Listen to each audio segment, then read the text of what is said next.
तो हेलो बच्चों, नोवा YouTube channel के बोर्ड आवर सेक्शन में स्वागत है।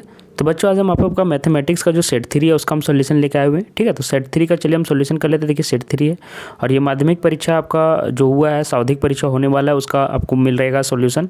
सभी का पीडीएफ मैं मुहैया करा रहा हूँ। पीडीएफ मैथ का सेट 1 सेट 2 का ऑलरेडी पीडीएफ मैंने आप लोगों को दे दिया। तो ये सेट 3 का आज मैं आपको यहाँ पे वीडियो डालने के बाद आपको पीडीएफ भी दे दूंगा। कक्षा 10th का है और 1.5 घंटे का टाइम है। 40 नंबर का क्वेश्चन है आपका, तो आप समझ लेंगे सभी एक नंबर का है और सभी क्वेश्चन आपको कंपलसरी हैं, एक भी छोड़ना नहीं है। गलत उत्तर के लिए कोई तरह का अंक नहीं काटा जाएगा, मतलब नेगेटिव मार्किंग नहीं है। तो एक भी क्वेश्चन आप लोग परीक्षा में नहीं छोड़ना।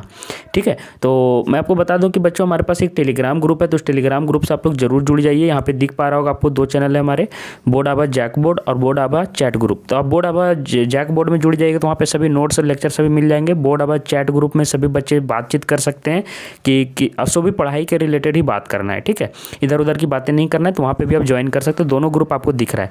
इसके नीचे वीडियो के नीचे भी लिंक दे दिया है, वीडियो के नीचे भी लिंक से भी आप लोग जाके जुड़ सकते हैं। तो या तो लिंक से जुड़ जाइए या तो फिर टेलीग्राम ग्रुप खोल लीजिए, टेलीग्राम अपना ऐप खोल लीजिए और नाम लिख के सर्च मारिएगा ग्रुप को, तो मिल जाएगा। चलिए फिलहाल सॉल्यूशन पर बात करते हैं। ठीक है, तो देखिए यहाँ पे गणित का सॉल्यूशन है। पहला नंबर क्वेश्चन क्या है कि 156 को अभाज्य गुणनखंड के रूप में लिखना है। तो देखिए कैसे लिखेंगे। 156 को हम 2 से जाएगा, देखिए। ठीक है, 2 7 जा मतलब कि 2 7 14, 1 बचा 2 8 16, फिर 2 से जाएगा, देखिए 2 3 6, 2 9 18 और फिर 3 से चल जाएगा और 13 से जाएगा। ठीक है, तो 3 3 एकम 3 3 3 9, तो क्या आया 2 2 3 और 13, तो क्या आ जाएगा 2 2 3 और 13, डी ऑप्शन करेक्ट हो जाएगा। देखिए मैंने आपको बताया कि मैंने यहाँ पे सॉल्यूशन भी करा दिया आपका। देखिए यहाँ पे अभी देखिए अभाज्य गुणनखंड का मैंने यहाँ पे सारे चीज़ों को सॉल्व कर दिया है। देखिए आप यहाँ पे सॉल्यूशन भी देख सकते हैं, मैंने यहाँ बहुत ही अच्छे तरीके से कर दिया। आपको पीडीएफ में भी ये सारी चीज़ें मिल जाएंगी। अच्छा बच्चों, मैं एक चीज़ बता दूँ कि हमारे 2 चैनल हैं, नव आभा और बोर्ड आभा। देखिए सभी वीडियो क्लास ज्वाइन करने के लिए आपको बोर्ड आभा और नव आभा दोनों यूट्यूब चैनल को सब्सक्राइब कर लेना है बच्चों। दोनों को करके रखना इंपॉर्टेंट है। बोर्ड आभा और नव आभा 2 चैनल है हमारे। तो अभी आप बोर्ड आभा में वीडियो देख रहे हैं तो नव आभा भी चैनल को सब्सक्राइब करके रख लीजिएगा। दोनों चैनल, दोनों में क्या होता है बच्चों कि आप अभी आप मैट्रिक में है, फिर इंटर जाओगे, फिर कोई जॉब के लिए तैयारी करोगे, सारा चीज़ यहीं पे कवर होता है। झारखंड से रिलेटेड जितना भी है और जो भी सेंट्रल भी लेवल पर एग्जाम होते हैं सभी का सॉल्यूशन और बहुत ही अच्छे अच्छे अपडेट यहाँ पे मिलते हैं। तो दोनों चैनल आप लोग सब्सक्राइब करके रखना ताकि दोनों का अपडेट मिल सके। ठीक है, आंसर की आपको नव आभा में अपलोड किया जा रहा है आंसर की, तो दोनों चैनल इसलिए मैं बोल रहा हूँ सब्सक्राइब कर लीजिएगा। ठीक है, पिछले साल बच्चों देखिए 1200 से ज़्यादा बच्चे 75% से ज़्यादा लाए थे इस चैनल से, तो दोनों चैनल आप लोग सब्सक्राइब कर लेना। ठीक है, तो पहला का आंसर मैंने बता दिया। चलिए सेकंड क्वेश्चन में चलते हैं बच्चों। ठीक है, सेकंड क्वेश्चन देखिए 96 और 404 का महत्तम समापवर्तक दिया हुआ है और 96 और 404 का लघुत्तम समापवर्तक क्या होगा। ठीक है, तो यह मैंने आपको पहले भी बता दिया था बच्चों, पिछले क्वेश्चन जैसा ही, पिछले मतलब कि मॉडल टेस्ट पेपर जैसा ही। तो पहली संख्या गुने दूसरी संख्या क्या होता है बच्चों, लासा गुने मासा, है ना, एलसीएम गुने एचसीएफ। तो देखिए पहली संख्या 96, दूसरी संख्या 404 है, तो क्या हो जाएगा, तो इसे लिख देंगे 4 आपका दिया हुआ है एचसीएफ, तो एलसीएम आपको पता करना। तो ये 4 उधर बटा में चल जाएगा बच्चों। तो देखिए बटा में मैंने कर दिया, एलसीएम इज इक्वल टू 96 गुना 404 बटे 4। कितना आंसर आया बच्चों, 96 मतलब 96, जो कि आपका ऑप्शन नंबर डी में करेक्ट हो जाएगा। देखिए 96। ठीक है, अच्छा बच्चों एक चीज़ मैं और बता रहा था कि सभी आप लोग जो भी हैं पहले वीडियो देखा करें तब पीडीएफ बनाया करें। ठीक है, लिया करें। बहुत सारे बच्चे डायरेक्ट पीडीएफ रख रहे हैं, पीडीएफ रखना गलत बात है। पहले वीडियो देख लो, उसको पहले अच्छे से कंप्लीट कर लो, उसके बाद पीडीएफ आप लोग को डाउनलोड करना है, तभी समझ में आएगा। थर्ड नंबर क्वेश्चन देख लीजिए, 12, 15 और 21 का एलसीएम पूछा है। तो चलिए हम लोग का एलसीएम निकाल लेते हैं। ठीक है, एचसीएफ भी आता है और एलसीएम भी निकालने आता है। तो देखिए 3 से चला जाएगा सभी, 3 चौके 12, 3 5 15, 3 7 21 और ये देखिए दोनों अभाज्य संख्या आ गया, तो अब आगे नहीं जाएगा। तो सबको गुना में लिख दिए, 3 4 5 7, 3 चौके 12 और 7 बजे 35, 35 को 12 से गुना करोगे तो 420 आएगा, जो कि ऑप्शन नंबर बी करेक्ट है। पिछले वाला ही जैसा सभी क्वेश्चन है। अब देखिए बच्चों पूछ रहा है कि निम्नलिखित को विषम संख्या को पूर्णांक को किसके रूप में नहीं लिखा जा सकता। मैं अब आपको एक ऐसे ऐप के बारे में बताऊंगा जो आपके स्टडी में काफ़ी ज़्यादा हेल्पफुल रहेगा। चाहे कोई भी क्वेश्चन हो, डाउट हो या फिर कोई कंसेप्ट आपको समझ में ना रहा हो, बोर्ड्स हो या जेईई नीट, पढ़ाई में कोई भी दिक्कत आ रही हो तो उसका सॉल्यूशन है फिलो ऐप। अपने डाउट्स को किसी भी टाइम क्लियर कर सकते हैं 3 ईजी स्टेप्स में। सबसे पहले ऐप स्टोर या प्ले स्टोर में जाकर इसे डाउनलोड करें। अपने फ़ोन नंबर को फिर इजीली साइन अप कर लें। अपने क्वेश्चन का पिक्चर लें या फिर उसे टाइप करके सबमिट कर दें और फिर फिलो ऐप आपको जोड़ देगा 60 सेकंड में इंडिया के टॉप एक्सपर्ट से लाइव कॉल पे। आपके क्वेश्चन में आप कहना चाहते हैं कि बल्ब की पावर कितनी है। अगर बल्ब जो है वो 220 वोल्टेज पर ऑपरेट हो रहा है, राइट। इस बैटरी का जो वोल्टेज है वो आपको गिवन है 220। तो ये आपको सिंपल रिलेशन हो गया यहाँ पर। अब अगर कोई आपको और डाउट है तो आप बताइए। No sir, thank you. इस ऐप का डाउनलोड लिंक वीडियो के नीचे दिया गया है, तो जाके डाउनलोड करो और मेरा रेफरल कोड डिस्क्रिप्शन बॉक्स में मिल जाएगा, जिससे 10% ऑफ में आपको मिल जाएगा फिलो ऐप। तो देखिए यहाँ पे 6Q+2 मतलब 2n+2 के फॉर्म का है, तो ये आपका हो जाएगा, आपका क्या हो जाता है, इसको 2n के फॉर्म में भी बोल सकते हैं। तो ये हो गया आपका सम संख्या। फिर अब बाकी ये सभी देखिए पूर्णांक 2n+1 के फॉर्म में है, तो आप लोगों को क्या कह सकते हैं, ये सभी विषम संख्या है। अब आप बोलोगे कि सर 2Q+5 6Q, ध्यान से सुनिएगा मेरी बात, 6Q+5 2n+1 के फॉर्म का कैसे। तो देखो बच्चों, है कैसे नहीं है, ये 4 उधर जुड़ जाएगा, ये पूर्णांक ही तो है, ये पूर्णांक ही है।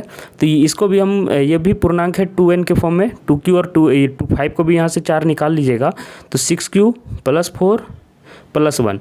अब इसको भी हम 2 के फॉर्म में लिख सकते हैं, इसको 3 × 2 मतलब 3Q × यहाँ पे देखिए कैसे बोल रहा, 2 × 3Q 6Q हो गया, प्लस मैंने बताया 2, और फिर यहाँ पे भी मैंने बताया कि 2 दूना 4 मतलब कि यहाँ पे 2n लिख सकते हैं +1।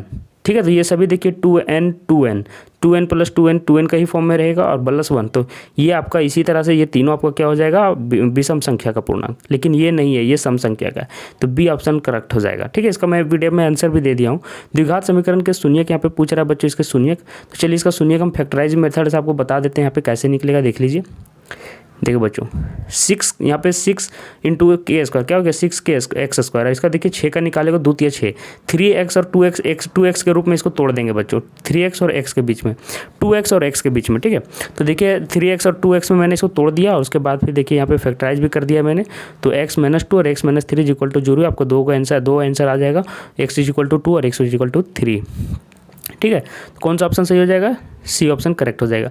यदि बहुपद के शून्यक बराबर है तो विपरीत हो तो ए क्या होगा। ये क्वेश्चन अच्छा है बच्चों। ठीक है, चलिए मैं इसको बता देता हूँ क्या होगा। देखिए, एक मैं अल्फ़ा मान लेता हूँ तो दूसरा भी -α हो जाएगा इसका शून्यक। ठीक है, और आपको मैंने बता दिया था कि शून्यकों का योग क्या होता है, -b/a। ठीक है, और यहाँ पे -b क्या है, a है, ध्यान से देखो। तो -a और a यहाँ पे कितना है, देखिए a यहाँ पे 1 है। ठीक है, कोई भी बहुपद ax² + bx + c के फॉर्म में होता है। ठीक है, तो यहाँ पे a का वैल्यू 1 हो गया, यहाँ पे देख सकते हैं a का वैल्यू 1 हो गया है, और b का वैल्यू यहाँ पे a के इक्वल है, और c = -1 है। जो बच्चे नहीं जानते थे इसलिए मैंने बता दिया। तो b यहाँ पे देख पा रहे a है, इसलिए मैंने बोला -b/a यहाँ पे क्या हो जाएगा, -a/1। देखो यहाँ पे 1 है। ठीक है, तो -a/1 शून्यकों का योग कितना हो जाएगा बच्चों, -α + -α। ठीक है, तो अल्फ़ा + -α, ठीक है, क्या हो जाएगा, 0 हो जाएगा। तो क्या हो जाएगा, a = 0 हो जाएगा, जो कि डी ऑप्शन करेक्ट हो जाएगा आपका। ठीक है, मैं सॉल्यूशन भी दिखा देता हूँ, मैंने सॉल्यूशन भी कर दिया है। जिन बच्चों को नहीं समझ में आया, यहाँ पे देखिए मैंने अच्छे से लिख दिया है। लिया अल्फ़ा और -α इसके शून्यक हैं, तब अल्फ़ा + -α = -b/a। यहाँ पे 1 है के बराबर है, देखिए यहाँ पे मैंने यहाँ पे लिख दिया है। ठीक है, -b/a यहाँ पे देखिए 1 के बराबर है, x² का कोफिशिएंट, तो 0 बराबर -b। तो और यहाँ पे b यहाँ पे किसके इक्वल है, a के इक्वल है, तो a = 0 हो जाएगा। यहाँ पे सॉल्यूशन मैंने करा दिया है बच्चों। ठीक है, सारी चीज़ आपको समझ में आना चाहिए, बी और ए में कन्फ्यूजन नहीं होना चाहिए। दोनों तरह का अलग चीज़ होता है, x² + bx + c ये स्टैंडर्ड फॉर्म है। ठीक है, तो इसमें थोड़ा सा कन्फ्यूजन हो सकता है किसी को। यहाँ पे शून्यकों की संख्या पूछ रहा है, x² को 2 जगह काट रहा है, तो 2 हो जाएगा, सी ऑप्शन करेक्ट हो जाएगा। 8 नंबर क्वेश्चन देख लो, समीकरण युग्म ये और ये में यदि a1/a2 is not equal to b1/b2 हो तो युग्म क्या होगा। ये मैंने बार बार बताया, पिछले भी मतलब कि बता दिया था आपको मॉडल टेस्ट पेपर में, कि ये दोनों जब इक्वल नहीं रहता तो कोई हल नहीं होता है बच्चों। ठीक है, तो सॉरी अद्वितीय हल होता है, मतलब कि हल होता है अद्वितीय हल होता है। ठीक है, तो अद्वितीय हल हो जाएगा। रेखाओं के कितने हल हैं, तो इस दोनों रेखाओं के देखो बच्चों 2/4 लिखा जाएगा, a1/a2 इज इक्वल टू 3/6 और इक्वल टू 5/15 लिखा है। लेकिन ये देखो ये 1/2 आता है, ये भी 1/2 आता है, और ये 1/3 आ जाता है, तो ये बराबर नहीं है, लास्ट वाला बराबर नहीं है, ये दोनों बराबर है। तो आपको पता होगा कि जब शुरू वाला दोनों बराबर होता है, नीचे लास्ट वाला बराबर नहीं होता, तो कोई हल नहीं होता, तो सी ऑप्शन इसका करेक्ट हो जाएगा। तो अब देखिए यहाँ पे 10th नंबर में क्या पूछ रहा है कि यदि रैखिक समीकरण युग्म असंगत है तो उनके द्वारा निरूपित रेखाएं क्या होंगी। तो देखो असंगत में मैंने पहले ही बता दिया था कि दो रेखाएं अगर समांतर गई हैं तो कहीं पे भी इसका हल नहीं मिलेगा। प्रतिच्छेदी में एक जगह सॉल्यूशन आपको मिल जाता है। देखिए यहाँ पे संपाती में बहुत सारे हल होते हैं। देखिए ये दोनों अगर लाइन अगर इसी के ऊपर फिर से एक लाइन खींच देंगे दूसरा कलर का, देखिए तो आपको समझ में आ जाना चाहिए कि मैं क्या बोल रहा हूँ। देखिए दो अगर रेखा मिल गई है तो यहाँ पे सभी इसके सॉल्यूशन हो जाएंगे, तो बहुत सारे सॉल्यूशन हो जाएंगे। ठीक है, तो आपको यहाँ सब कुछ समझ में आ गया होगा मैंने क्या बोल रहा हूँ। तो यहाँ पे प्रतिच्छेदी भी गलत होगा, लंबवत में भी एक सॉल्यूशन हो जाता है, संपाती भी नहीं होगा, समांतर यहाँ पे सही आंसर होगा। तो ये ऑप्शन इसका करेक्ट हो जाएगा। अब देखिए समीकरण युग्म का हल ज्ञात करना है। तो यहाँ देखो बच्चों फिर से आपको हल करने के लिए 2-3 क्वेश्चन आते हैं, तो ये वाला हल करना आप लोग सीख लीजिएगा। सभी का सॉल्यूशन यहाँ पे मिल गया। देखिए तो पहले समीकरण को लिख लें, दूसरा को अब देखें एक्स का जो कोफिशिएंट है उसको बराबर करते हैं, एक्स का जो गुणक है, एक्स का गुणक यहाँ 5 है, यहाँ पे 3 है, तो इसको दोनों को अगर हम इसको 3 से गुना करेंगे और नीचे वाला को 5 से गुना करेंगे तो 3 से गुना किया तो देखिए हो गया 15x - 9y = 24। यहाँ पे मैंने लिखना भूल गया हूँ, यहाँ पे आप लोग लिख लीजिएगा अपने कॉपी में। मैंने 2 को मैंने 5 से गुना किया है। ठीक है, तो यहाँ पे देखिए क्या बन गया 15x + 10y, ये वाला 5 से गुना हो रहा है, फिर 5 एकम 5। ठीक है, तो ये अब यहाँ पे हो गया। अब ये वाला कट जाएगा, -9y 10y का फिर यहाँ पे साइन चेंज हो जाएगा, तो -19y और 24 में 5 जाएगा 19, तो y का वैल्यू कितना आ गया -1 आ गया। अब -1 को हम यहाँ पे पुट कर देंगे कौन सा इक्वेशन में, इक्वेशन 1 में। ठीक है, तो इक्वेशन 1 को देखिए मैंने पुट कर दिया है 5x + 3 = 8 में। तो देखिए यहाँ पे y = -1 पुट किया तो 3 हो गया, तो उधर जाके घटेगा तो 5x = 5 हो जाएगा, x = 1 आ जाएगा। ठीक है, तो ये ऑप्शन इसका आपका करेक्ट हो जाएगा, y = -1 x = 1। देखिए यहाँ पे ये ऑप्शन सही हो जाएगा। रेखिक युग्म समीकरण युग्म जिसका कोई हल नहीं होता उसको असंगत कहते हैं। ठीक है, ये आपको पता होगा, संगत जिसका हल निकलता हो। अब देखिए समीकरण युग्म दो दिया हुआ है, समीकरण युग्म ये और ये का हल है। हल करने के लिए आसान क्वेश्चन था, चलिए फिर भी मैं दिखा देता हूँ। ये बहुत ही आसान क्वेश्चन था, देख लीजिए आप कैसे हल करना है। यहाँ पे आंसर आपको क्या क्या मिल जाएगा, x = 3। यहाँ पे देखिए डायरेक्ट जोड़ दीजिएगा तो y वाला टर्म कट जाएगा डायरेक्ट जोड़ने पर, तो 2x इधर और 7 8 इधर, तो x = 4 और x का वैल्यू फिर समीकरण 1 में पुट कर दिए यहाँ पे, तो y = 3 आ जाएगा। तो सी ऑप्शन इसका करेक्ट हो जाएगा, सी ऑप्शन इसका करेक्ट हो जाएगा। ठीक है, अब देखिए निम्नलिखित में से द्विघात समीकरण पूछ रहा है, तो देखिए यहाँ पे x² का टर्म इधर आएगा, इधर नहीं आएगा, तो ये वाला हल सही है। इधर x² आएगा, इधर 3x² हो जाएगा, 2x क्यूब हो जाएगा, x² × x³, तो x³ दो घात समीकरण नहीं आता है, समझ में आता होगा आप लोग को। तो ये आंसर सही हो जाएगा। यहाँ पे x² और यहाँ पे भी x² दोनों कैंसिल आउट हो जाएगा, तो ये भी नहीं होगा, इनमें से कोई भी नहीं, तो यहाँ पे ए ऑप्शन सही हो जाएगा। 15 नंबर क्वेश्चन देख लो बच्चों। ये क्वेश्चन बच्चों बहुत ही अच्छा क्वेश्चन है, जिसको 2 तरीके से मैंने बता दिया है। यदि द्विघात समीकरण यदि दिया है उसका एक मूल 4 है, एक मूल 4 है, तो k का मान पूछ रहा है बच्चों, k का मान। ठीक है, तो ये क्वेश्चन का 2 तरीके से हल मैंने बनाया है, चलिए आपको बता देते हैं। ठीक है, ताकि आप लोगों को समझ में आ जाए। एक लंबा तरीका है और दूसरा आसान तरीका है। ये द्विघात से मैंने बता दिया कि किस तरह से द्विघात होगा। अगला क्वेश्चन चलिए देख लेते हैं। देखिए क्या लिखा है, मैंने ध्यान से सुनिएगा। यदि 4 इसका अगर मूल है तो x - 4 इसका विभाजक होगा। बच्चों आप लोगों को पता होगा कि जब 4 इसका मूल होता है तो x - 4 इसका विभाजक होता है, कक्षा 9 में आपने पढ़ा होगा। तो देखिए x - 4 से इसको भाग दे दिया, मैं भाग दे दिया, जिसको भाग देने आता है आप देख लीजिएगा घर में। और भाग देने के बाद कितना आया, शेषफल इतना आया है। ठीक है, मैं शॉर्टकट में बता रहा हूँ, इतना शेषफल आया, तो शेषफल तो 0 होना चाहिए क्योंकि विभाजक है, वो उसका विभाजक है। तो 0 जब किया बच्चों तो 1 k का वैल्यू -11 आ गया। ये थोड़ा लेंदी था, चलिए सेकंड क्वेश्चन मतलब ईजी वाला बता देता हूँ, सेकंड मेथड। k जब एक शून्यक है बच्चों तो आपको पता होगा कि k जब शून्यक है तो f = 4 पर इसका वैल्यू 0 आता होगा। ठीक है, तो f4 = 0 हो जाएगा। तो 4 x के जगह में सभी जगह 4 पुट कर दिया, 3 × 4² + 4x। देखिए यहाँ पे तो x के जगह में 4 है तो 4k हो गया, -4 = 0। यहाँ पे 4 × 16 = 48 हो जाएगा। 48 में ये 4 जाके इधर घटेगा, ये 48 में जाके ये 4 घटेगा, तो घटा दिया मैंने यहाँ पे देखो। अब फिर मैंने बराबर -4 के ये उधर चला जाएगा तो -4 के बन जाएगा, शॉर्टकट में मैंने बनाया। तो k = -11 इसका आंसर आ जाएगा, ए ऑप्शन आपका करेक्ट हो जाएगा। देखो बच्चों अब अगला क्वेश्चन में हम लोग चलते हैं। ठीक है, वह द्विघात समीकरण जिसके मूल आपको दे दिए हैं कि 2 और -2 इनमें से कौन सा सही होगा। तो यहाँ पे देख के ही समझ में आ रहा है कि ये आंसर सही होगा। अपने ऊपर अभी पढ़ा था कि जब 2 मूल बराबर और अपोजिट हों। यहाँ पे देखो क्या मैं बताना चाह रहा था, अभी एक क्वेश्चन था यहाँ पे, आपको याद हो गया होगा। अगर जिनको याद हो गया होगा तो अच्छी बात है, वहाँ से समझ पाएंगे। जिनको नहीं भी समझ में आएगा तो कोई दिक्कत नहीं है। यहाँ पे मैंने बताया था कि अगर शून्यक बराबर हो जाएं किसी समीकरण के तो ये वाला टर्म 0 हो जाता है, x वाला टर्म 0 हो जाता है। तो यहाँ पे देखो x वाला टर्म 0 हो गया तो वही आंसर हो जाएगा। कौन सा क्वेश्चन मैं बता रहा था, ये। तो जिसमें x वाला टर्म है वो तो गलत हो जाएगा, शॉर्टकट में मैं बता रहा हूँ। तो ये आंसर सही हो जाएगा। अगर आप निकाल के देखोगे तो x² = 4 हो जाएगा, तो x = +- 2 आंसर इसका आएगा। ठीक है, तो इसको एक बार मैंने सॉल्यूशन भी बता देता हूँ कि कैसे होगा, ठीक है। चलिए आपको सॉल्यूशन दिखा देते हैं, देख लो, ठीक है। एक्स स्क्वायर माइनस 4 इस चूँकि 2 और माइनस 2 इसके मूल हैं, ठीक है। तो x माइनस 2 और x प्लस 2 इसका एक विभाजक होगा, तो दोनों को गुना करके 0 आना चाहिए। तो एक्स स्क्वायर माइनस 4 इसका सॉल्यूशन आ जाएगा गुना करके, क्योंकि x माइनस 2 और x प्लस 2 को गुना करोगे तो यही आएगा a plus x plus a into x minus b क्या होता है, x square minus a square, ठीक है। अब द्विघात समीकरण के मूलों की प्रकृति यहाँ पे पूछ रहा है बच्चों, तो d निकाल लेना। d निकालने का formula b square minus 4ac, हर मॉडल टेस्ट पेपर में इससे क्वेश्चन आ रहा है। तो बी स्क्वायर मतलब कि 4 का स्क्वायर माइनस 4, ए कितना है 4 है और सी कितना है 1 है, तो 16 माइनस 16 जो कि 0 आ जाएगा बच्चों। तो 0 जब हो जाता है तो क्या होता है, मूल वास्तविक और बराबर होते हैं, तो बी ऑप्शन सही हो जाएगा। जब डी इज ग्रेटर देन 0 होता है तो वास्तविक और असमान होता है, लेकिन जब डी लेस देन 0 होता है तब काल्पनिक होता है। तो यहाँ पे कौन हो जाएगा, वास्तविक और बराबर, क्योंकि 0 है। अगला देखिए यहाँ पे विविक्तर ज्ञात करने बोला है, तो डी का वैल्यू ही निकालने बोल रहा है, बी स्क्वायर माइनस 4ac, इसी को विविक्तर बोलते हैं।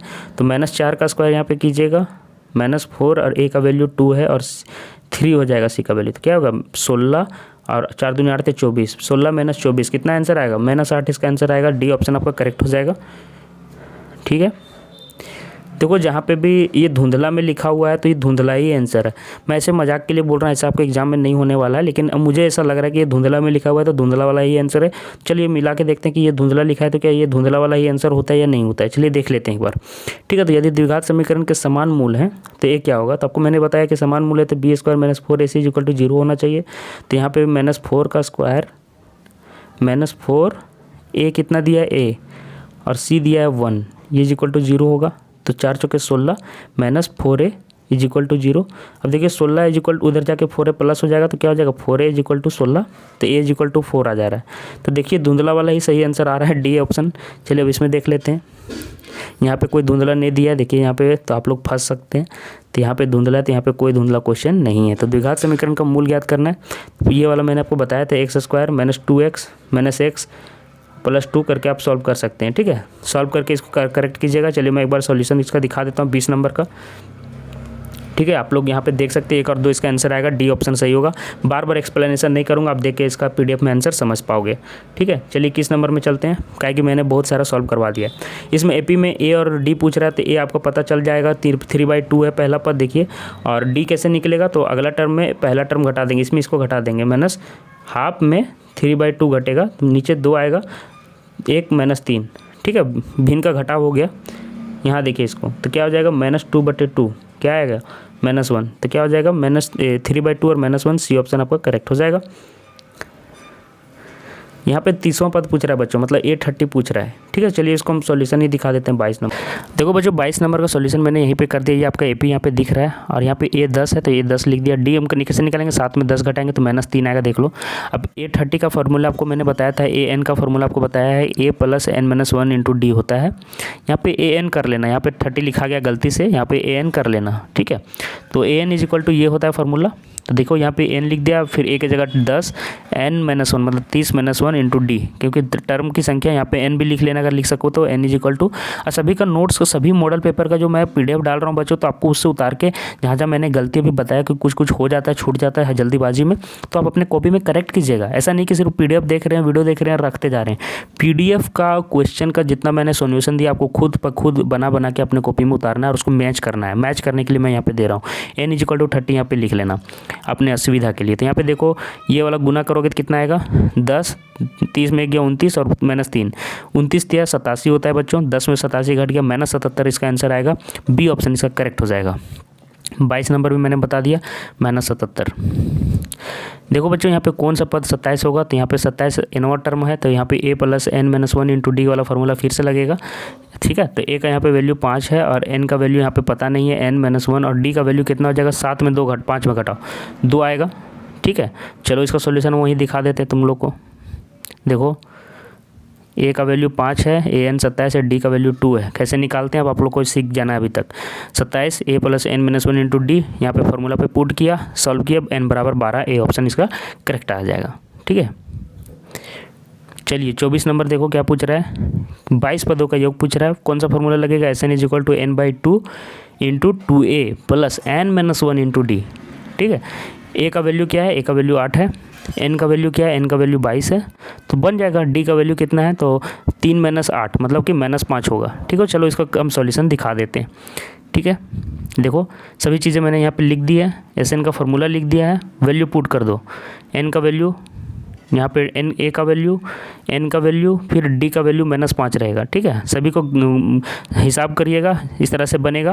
और याद रखिए मैं हमेशा बोलता हूँ कि मैं हमेशा ऐसे ऐसे गुना में दिखाता हूँ, तो ये मत सोचना कि ये क्या है, इसका मतलब हुआ 21 × 21। ठीक है, इस तरह से 21 × 21 होता है, याद रखना। तो देखो यहाँ पे सब सॉल्व किया तो -979 इसका आंसर आएगा। ठीक है, आप अपने घर में भी मैच कर सकते हो, डी ऑप्शन करेक्ट हो जाएगा। देखो यहाँ पे ये गाढ़ा है और ये धुंधला आंसर है, तो कुछ कभी कभी अलग भी हो जाता है, तो उस पर भरोसा मत करना।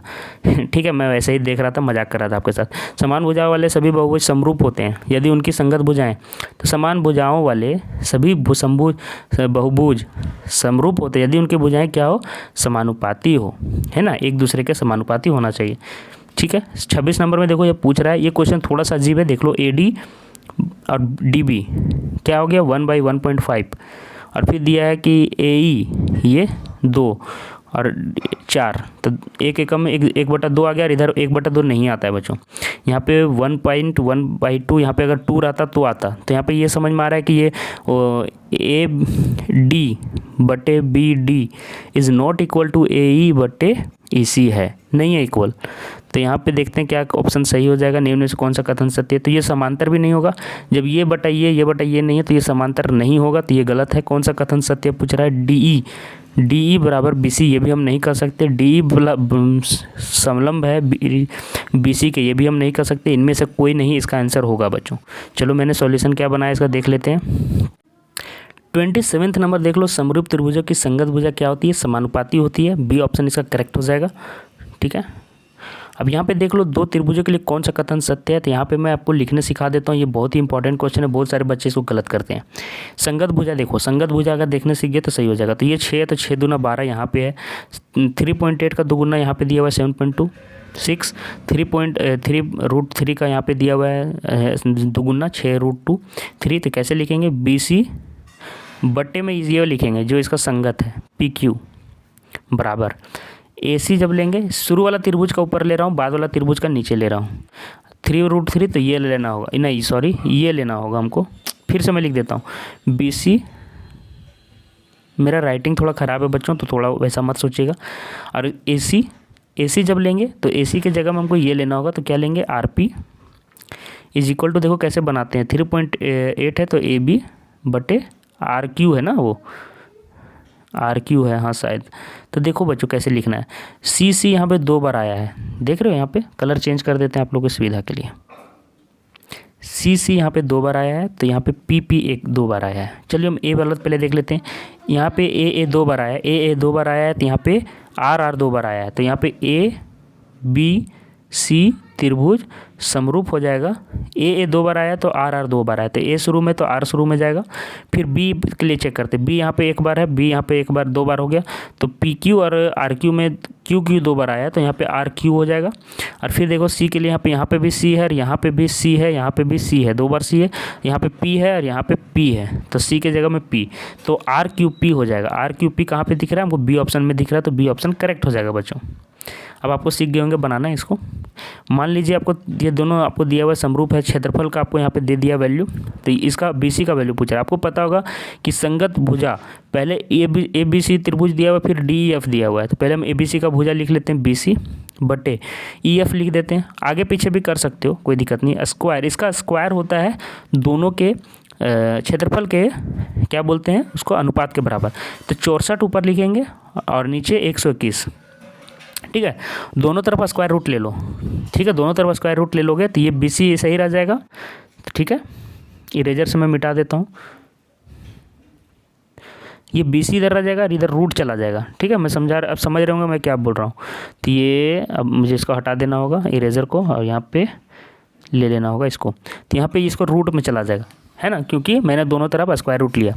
तो अब यहाँ पे देखो बच्चों, ये 8 हो जाएगा, नीचे 8 64 80 64 होता है, गिरा के रहेंगे 121 होता है। अगर आप नहीं जानते हो निकालना तो ऐसे निकालना, देखो मैं सिखा देता हूँ। 64 2 से देना, यहाँ निकालो 64 2 से देना, 2 × 3 = 6, 2 दूना 4, 16 दूनी 32 और यहाँ पे 2 8 16। तो इस तरह से निकालोगे तो 2 2 का जोड़ा फिर लगाना होगा, ठीक है। तो आप लोग निकालने सीख लीजिए वो वाला, अगर नहीं जानते हो तो वो ज़रूरी है। तो 64 8 आएगा और 121 11 आएगा। तो क्या आएगा BC, मैं छोटा छोटा लिख देता हूँ, BC/EF 8/11 और EF का वैल्यू आपको 15.4 दिया हुआ है। तो चलिए इसका 15.4 यहाँ पे वैल्यू पुट कर देते हैं मिटा के।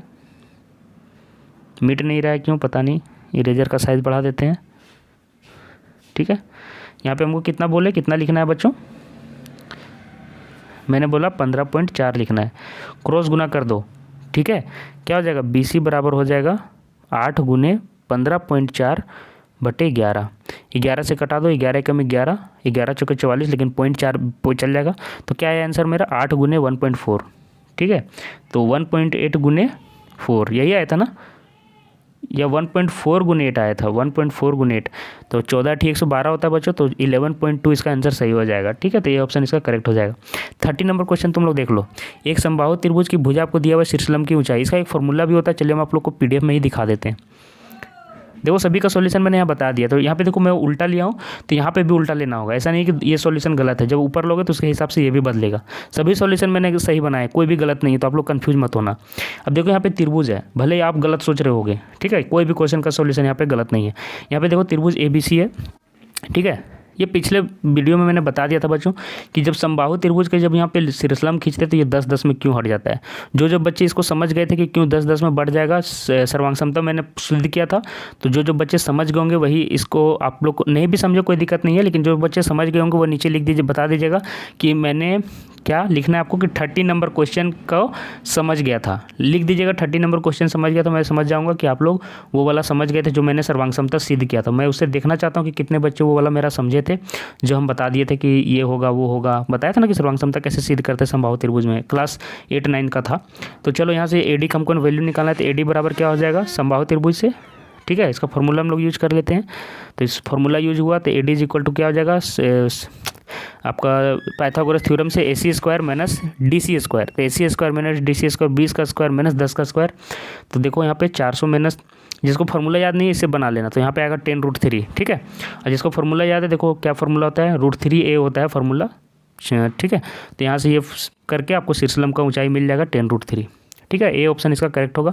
बहुत ही ज़्यादा लंबा टाइम लेने से फ़ायदा नहीं है। यहाँ पे देख लो बच्चों, 13 का स्क्वायर और 12 का स्क्वायर और 5 का स्क्वायर निकाल के देख लेना।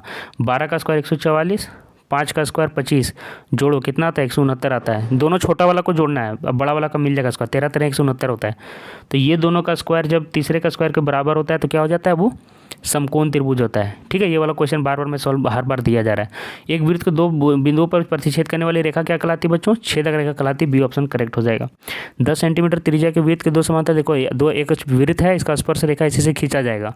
इसका त्रिज्या यहाँ से कितना हो गया 10 और इधर भी 10, तो 10 और 10 जुड़ जाएगा, ठीक है। क्योंकि त्रिज्या आपको 10 दिया हुआ है, व्यास नहीं दिया हुआ है, तो 10 और 10 क्योंकि स्पर्श रेखा आपको एक व्यास का काम करेगी, क्योंकि दोनों समांतर है, दोनों समांतर दिया है इसलिए व्यास बनेगा। ऐसे नहीं बनेगा, ये आंसर गलत हो जाएगा। ये दोनों समांतर नहीं है, लंबवत है। लेकिन यहाँ पे देखो ये समांतर जब भी रहेगा तो व्यास का काम करेगा। त्रिज्या आपको 10 दिया है तो व्यास उसका दोगुना हो जाएगा, 10 दूना 20 सेंटीमीटर। इसका B ऑप्शन करेक्ट हो जाएगा, ठीक है। POA को यहाँ पे वैल्यू पूछा जा रहा है 34 नंबर क्वेश्चन में। यहाँ पे चित्र कैसे बनेगा, देखो यहाँ पे ऐसे है, यहाँ पे ऐसे है, ऐसे है, यहाँ पे P है, यहाँ पे ऐसे मिला देना, यहाँ पे O है और यहाँ पे A और B मिल गया तो आपको बन गया। तो यहाँ पे ये देखो 80 डिग्री दिया हुआ है, ठीक है। और आपको निकालना चाहिए, आपको पता होगा स्पर्श रेखा से केंद्र पर कोण बनता है जो वो 90 डिग्री का होता है। तो आपको ये कौन पूछ रहा है, POA, ये कौन पूछ रहा है, ये कौन, देखो जो मैं दिखा रहा हूँ बार बार घिस रहा हूँ, ये कौन पूछ रहा है, कैसे निकालेंगे चलो आपको तुमको समझा देता आप लोग सभी को, ठीक है। अच्छा याद रखिएगा कि 5, 12, 13 पाइथागोरस त्रिक है, ताकि तुरंत आप लोग क्वेश्चन बना पाओगे। 32 का भी मैंने छेदक रेखा बताया, 13, 33 का भी मैंने बताया, आप 34 नंबर क्वेश्चन में थे। अच्छा बच्चों, आप लोग बोलते हैं कि PDF कहाँ मिलेगा। PDF मैं बता दूं आपको, मेरे टेलीग्राम ग्रुप में ही मिलेगा, तो टेलीग्राम ग्रुप को ही ज्वाइन कर लेना, ठीक है। मैं बीच में ही बता दिया।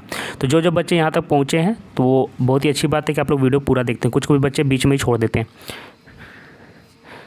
ठीक हो।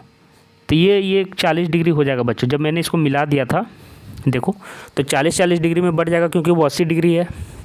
अब बहुत सारे बच्चे मुझे पूछेंगे कि सर 40-40 डिग्री क्यों होगा, तो फिर से मैं बताऊंगा कि मैं सर्वांग समता सिद्ध कर दूंगा तो 40-40 डिग्री हो जाएगा। ठीक है, तो ये वाला फिर से सर्वांग समता सिद्ध करने का ही बात हुआ, मैं शॉर्टकट में बता देता हूँ। देखो बच्चों, चित्र ऐसे है, मैं यहाँ से वृत्त को हटा दिया हूँ, ये 80 डिग्री दिया हुआ है। जो बच्चे पूछ रहे हो मैं उसको डाउट दूर करने के लिए पूछ रहा हूँ, जो बच्चे तेज़ होते हैं वो डाउट कर लेते हैं। ठीक है, तो उनको कन्फ्यूजन दूर करने के लिए मैं बता दे रहा हूँ। ये 80 है, ध्यान से समझना, ये 90 है, ये 90 है। तो देखो बच्चों, यहाँ से बीच में मैंने एक रेखा खींचा। ठीक है, अच्छा देखो मैं क्या बता रहा था, ऐसे चित्र मैंने करके समझा रहा था आप लोगों को। देखो यहाँ पे 80 डिग्री का समद्विभाजक खींचेंगे तो देखिए एस, ये भुजा दोनों में बराबर है क्योंकि दोनों क्या है, दोनों त्रिज्या है, त्रिज्या ये 90 डिग्री है दोनों में, और फिर ये भुजा भी बराबर हो जाएगा क्योंकि दोनों बराबर आपको दिया हुआ है। ठीक है, पी एक ही बिंदु से स्पर्श रेखा जो खींची जाती है दोनों आपस में बराबर होती हैं, आपने लोग समझा होगा। तो ये दोनों सर्वांगसम हो गए, इसलिए ये दोनों कोण आपके बराबर हो जाएंगे। ठीक है, तो मैं फिर से समझा दिया। ठीक है, कैसे समझा आप समझ में आ गया होगा। ऐसे तो वो जो बीच में रेखा जाएगी वो अब इन लोग दोनों का कोण समद्विभाजक होगी। ठीक है, तो यहाँ से 40-40 डिग्री निकाल लिया मैंने। ठीक है, ये कलर से ज़्यादा अच्छा यहाँ पे ये मैच कर रहा है। ठीक है, तो POA में यहाँ पे मैंने त्रिभुज का छोटा चित्र बना दिया है ताकि आप लोगों को समझ में आए। अब यहाँ से देखो, एक कोण 40 डिग्री 180 डिग्री है, तीनों कोणों का योग क्योंकि त्रिभुज बन गया। और 180 में मैंने 90 और 40 को जोड़ के घटा दिया, तो कितना आ जाएगा आपको, 50 डिग्री इसका आंसर आ जाएगा। तो A ऑप्शन करेक्ट हो जाएगा आपका। चलो नेक्स्ट क्वेश्चन पे चलते हैं। किसी एक वृत्त पर एक बिंदु पर कितनी स्पर्श रेखाएं खाई जाती हैं। देखो, एक बिंदु पर एक ही स्पर्श रेखा खींची जा सकती है। ऐसे बोला जाएगा कि एक त्रिभुज में कितनी स्पर्श रेखाएं खींची जाती हैं, तो अनगिनत, लेकिन एक बिंदु जब बोलेगा तो एक इसका आंसर करेक्ट हो जाएगा।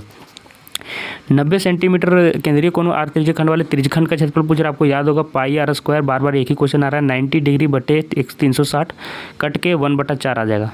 ठीक है, तो पाई आर स्क्वायर बाई 4 कौन सा दिख रहा है, बी ऑप्शन करेक्ट हो जाएगा। वृत्त की त्रिज्या का मान दे दिया, सबसे बड़ी जीवा का नाम पूछ रहा है बच्चों। ठीक है, वृत्त की त्रिज्या 7 है तो सबसे बड़ी जीवा का मान क्या होगा, तो 7 दूना 14 हो जाएगा, यही आंसर होगा पिछला वीडियो जैसा। ठीक है, तो सबसे बड़ी जीवा व्यास होता है, तो जब ये 7 हो जाएगा त्रिज्या तो इधर भी 7 रहेगा, तो 7 दूनी 14 सेंटीमीटर व्यास होगा। ठीक है, 14 सेंटीमीटर त्रिज्या वाले वृत्त के उस चाप की लंबाई ज्ञात करना है जिसका केंद्र पर 90 डिग्री कोण अंतरित करता है। तो आपको ये क्वेश्चन भी पिछले क्वेश्चन जैसा ही है, इसे आपको बनाना होगा। ये 14 दिया हुआ है और ये कोण 90 डिग्री दिया हुआ है, और आपको यहाँ पे चाप का लंबाई पूछ रहा है इसका AB का। ठीक है, तो चलो इसको हम लोग आपको PDF में ही दिखा देते हैं 38 नंबर क्वेश्चन का। पिछले वीडियो जैसा ही है। 38 नंबर आप देख सकते हो क्या होगा, 2 पाई आर इंटू 90 डिग्री बाई 360, तो क्या हो जाएगा 2 पाई आर और 1/4 इसका हो जाएगा ना कट के, तो 2 पाई का वैल्यू 22/7, आर का वैल्यू 14 और 1/4 इधर लिख दिए, तो 4 से 4 कैंसिल आउट हो जाएगा। सॉरी 7 से 2 बार में कैंसिल हो जाएगा 14, और ये 4 से यहाँ पे 2 कटेगा। ठीक है, तो आप सॉल्व करके देखना, फिर ये 4 से यहीं पे ये 2 जो आया था वो भी कटेगा, तो 22 सेंटीमीटर इसका आंसर सही हो जाएगा। सी ऑप्शन इसका करेक्ट हो जाएगा। चलो अब 39 नंबर क्वेश्चन देख लो, इसका सॉल्यूशन मैंने फिर से वहीं कराया हूँ। चलो देख लेते हैं, लंबा हो जाएगा यहाँ पे समझाना। देख लीजिए, ये आपका जीवा पे खींचा हुआ है, 90 डिग्री बना रहा है। ठीक है, और 10 सेंटीमीटर इसका त्रिज्या है। हमको दीर्घ त्रिज्यखंड का क्षेत्रफल ज्ञात करना है, तो वृत्त का क्षेत्रफल बराबर लघु त्रिज्यखंड का क्षेत्रफल प्लस लघु त्रिज्यखंड का क्षेत्रफल, ये हमको मैंने पहले भी बताया था। पाई का वैल्यू यहाँ पे 3.14 लेने बोला, आप देख लीजिए क्वेश्चन में। तो 3 पाई इंटू 10 क्योंकि दोनों का आर का वैल्यू दिया है 10 है।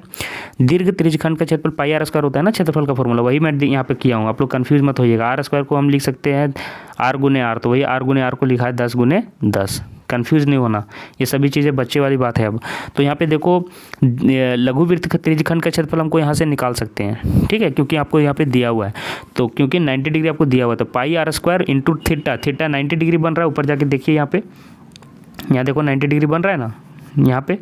ठीक है, तो 90 डिग्री बन रहा है, तो यहाँ पे वही किया मैंने, देखो 90/360, तो 1/4 इधर आ जाएगा।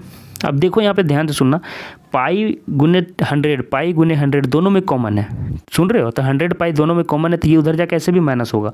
तो वही मैंने किया है कि 100 पाई इधर है और 100 पाई इधर भी है, देखो इधर भी 100 पाई, और यहाँ पे गुना 1 है और यहाँ पे गुना में 1/4 है, तो डायरेक्ट सॉल्यूशन को सॉल्व करने के लिए -1/4 किया है, यहीं पे डायरेक्ट इतना कर सकते हैं।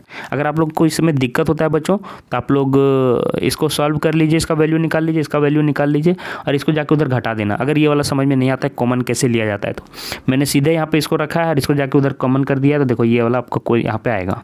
ठीक है, अभी मैंने बता दिया कैसे। अब 1 में 1/4 घटेगा तो 3/4 बचेगा। अब 4 से यहाँ पे पाई का वैल्यू जब यहाँ पे कितना था 3.14, ठीक है, और गुने 100 है यहाँ पे देखो, तो गुने 100 से जब करोगे तो एक बार में इधर आएगा, 10 से गुना करने पर 100 पे गुना करने पर बाहर चला जाएगा, 314 रह जाएगा। 314 गुने 3/4 अगर करोगे तो आपका सॉल्यूशन इतना आएगा, डी नंबर करेक्ट हो जाएगा। तो ये क्वेश्चन बहुत ही सुंदर था, तो मुझे अच्छा लगा। यही सही क्वेश्चन आपका आ सकता है परीक्षा में, तो इसको अच्छे से प्रैक्टिस कर लेना। घोड़ा है 7 सेंटीमीटर रस्सी वाले एक वर्गाकार क्षेत्रफल पर आप लोग का चल रहा है, तो इतने ही भाग में वो चल सकेगा, 7 इधर ले लो, ठीक है। और इसका क्या बोल सकते हैं, एक तरह से एक वर्ग का वृत्त का चाप है, ये वृत्त का चाप बनेगा। वृत्त का चाप बनेगा तो आप लोग का त्रिज्यखंड का क्षेत्रफल निकालना होगा, ये त्रिज्यखंड बन गया, ठीक है। तो क्या होगा फॉर्मूला, πr² इंटू 90 डिग्री का कोण बन रहा है बच्चों, तो 90/360 मतलब 1/4, मतलब πr²/4 हो जाएगा। ठीक है, सभी चीज़ें समझ में आनी चाहिए अब आप लोग को। ले लेंगे 22/7, r² का वैल्यू 7 दिया है और बटे 1/4 मैंने बता दिया। 7 से 7 घट जाएगा, 22 7 154 हो जाएगा, तो 154 और बटे में कितना आया था नीचे 4, भाग दो, 3 4 तिया 12, 3 इधर आएगा, 4 8 32, आपका 38.5 आंसर इसका करेक्ट होगा, ठीक है, बी ऑप्शन। तो इस तरह से बच्चों मैंने सभी का सॉल्यूशन करा दिया। मैंने आपको बता भी दिया कि पीडीएफ आपको टेलीग्राम ग्रुप में मिलेगा, टेलीग्राम ग्रुप में ज्वाइन कर लेना। 2 टेलीग्राम ग्रुप है, चैनल दोनों सब्सक्राइब कर लेना। 2 चैनल है हमारे, नवाबा और बोड़ाबा। बाकी सेट का भी सोल्यूशन करा दिया जाएगा और बाकी दूसरे सब्जेक्ट का भी सोल्यूशन इस चैनल में डाला जा रहा है, और बहुत ही अच्छे तरीके से। पीडीएफ को भी नहीं दे रहा है, इतना मेहनत से आपके लिए कोई मेहनत नहीं कर रहा है। आपका फर्ज बनता है कि सभी बच्चे 10-10 बच्चों को शेयर करें और सभी ग्रुप में इसको इस वीडियो को पहुँचा दें, ताकि मुझे हमारी मेहनत का जो होता है कि बदले में कुछ अगर आप लोग दे सकते हो तो यही आप दे सकते हो, ठीक है। तो आप भी हमारे जो मैंने बोला है कम से कम गुरु दक्षिणा समझ के इतना जरूर कीजिए, क्योंकि हमारा मेहनत जब मुझे काम नहीं देगा तो मुझे कोई फ़ायदा नहीं होगा। ज़्यादा से ज़्यादा बच्चे देखेंगे तभी हमें जान पाएंगे। पिछले साल हमने मेहनत किया तो बहुत सारे बच्चों ने प्यार दिया, 1200 से ज़्यादा बच्चे 75% से ज़्यादा लाए। तो इस बार भी आप लोगों का फर्ज बनता है कि हमारे वीडियो ज़्यादा से ज़्यादा शेयर करें। अब जब मैंने इतना बोला है तो आप लोगों को हमारी मदद करनी चाहिए, और वीडियो को लाइक कीजिए, चैनल सब्सक्राइब कर लीजिए। और मैं क्या कहूँगा, धन्यवाद बच्चों। पीडीएफ आपको वहाँ पे मिल जाएगा।